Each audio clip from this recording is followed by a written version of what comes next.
Et c'est une forme de pollution que l'on voit un peu partout et dont on commence à prendre conscience. Vous devez certainement en avoir l'habitude. Les déchets et les mégots de cigarettes sont présents dans la rue, sur les trottoirs, mais aussi dans les gares, sur les voies ferrées. Pour remédier à cette situation, la SNCF expérimente actuellement une nouvelle machine, le Gluton. Pour nous en parler avec nous ce soir, Mélanie Poquet. Bonsoir Mélanie. Bonsoir Florane. Alors le Gluton, c'est cette machine, un appareil 100% électrique développé depuis 1995 par une société belge. C'est en fait un gros aspirateur qui permet d'aspirer du mégot de cigarette à la bouteille de 2 litres. Ça va dans un conteneur de 240 litres.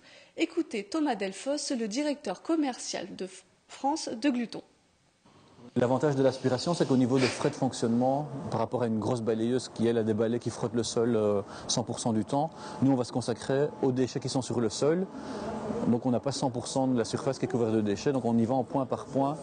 Alors les agents de nettoyage travaillent aujourd'hui sur les voies avec des pinces, donc on se doute que ça leur permet de ramasser les déchets les plus fins. Mais les gares ont un trafic la journée, comment ça se passe ? Le nettoyage est actuellement régulier, mais de nuit, pour éviter le plus gros du trafic. Et les agents ne peuvent ramasser que les déchets les plus gros. Avec cette machine, le travail se ferait là aussi de nuit, mais serait plus rapide et surtout beaucoup plus efficace.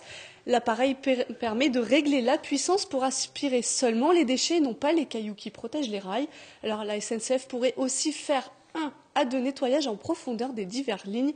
Écoutez, Claire Offredo, elle est responsable service et gare Transilien des lignes N et U.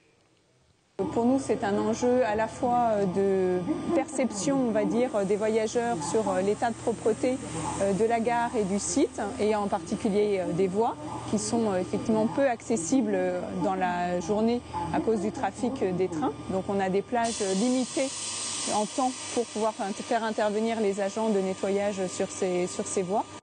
Alors la machine est présente dans une quarantaine de gares en Belgique. En France, c'est encore en phase de test.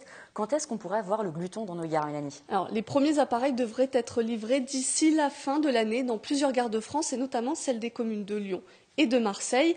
Du côté des lignes C, N et U, qui nous concernent, nous, plus précisément à Saint-Quentin, 1 à 2 machines par ligne pourraient être envisagées.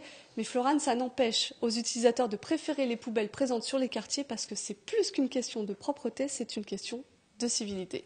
Merci beaucoup Mélanie, vous avez bien raison. Et enfin, en ce qui concerne les mégots, sachez qu'à Paris, depuis le jeudi 1er octobre, jeter un mégot de cigarette sur le trottoir coûtera aux fumeurs la somme de 68 € contre 35 auparavant. Et pas d'excuse car la ville a installé près de 30 000 nouvelles corbeilles cendriers pour les 350 tonnes de mégots ramassés chaque année à Paris.